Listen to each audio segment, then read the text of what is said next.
หาก่อนนี้อาตมาก็เว้าถึงนิทานธรรมบทที่เศรษฐีไปเกิดเป็นขอทานไปหาขอทานทั้งใดเขาก็บ่ให้ก็ย้อนว่าเป็นกรรมของเราบาดที่นี่พอดเรื่องก็คล้ายๆกันเศรษฐีผู้นี้นี่สุวัโตเทยยาเศรษฐีเป็นเศรษฐีอันมั่งคั่งเลยเด้เงินค่ำกำแก้วมีอยู่90 โกฏ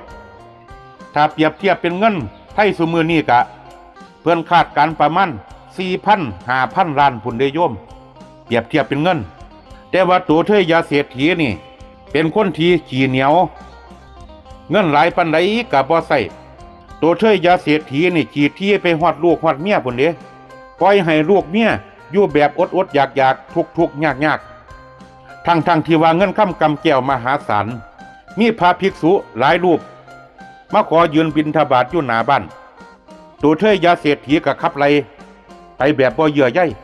ไล่แม้กระทั่งพระพุทธเจ้าหลังจากว่าราชีวิตของตัวเทยยาเศรษฐีได้ตายไปกลับไปเกิดเป็นหมากาอยู่บ้านของเรานั่นแหละโยม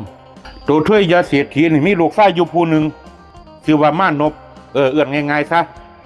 พอดีมือหนึ่งพระพุทธเจ้าเพิ่นบิณฑบาตมาผ่านบ้านของตัวเทยยาเศรษฐีที่ไปเกิดเป็นหมาตัวเทยยานี่ก็เลยเฮาพระพุทธเจ้าเพิ่นก็เว้ากับหมาตัวนั้นไปว่าโอ้ตอนที่เจ้ายังเป็นมหาเศรษฐีเจ้าไล่ไข่ประจำเจ้าเกิดเป็นหมาเจ้าก็มาเฮาไล่ไข่เนาะพอดีบัดนี้มานพผู้เป็นลูกชายของตัวเทยยาเศรษฐีได้ยินก็มาตำหนิพระพุทธเจ้าเด้โอ้ข้าพระองค์จังไดพระองค์จังมาว่าพ่อของผู้ข้าแบบนี้พ่อของผู้ข้านี่เป็นฮอด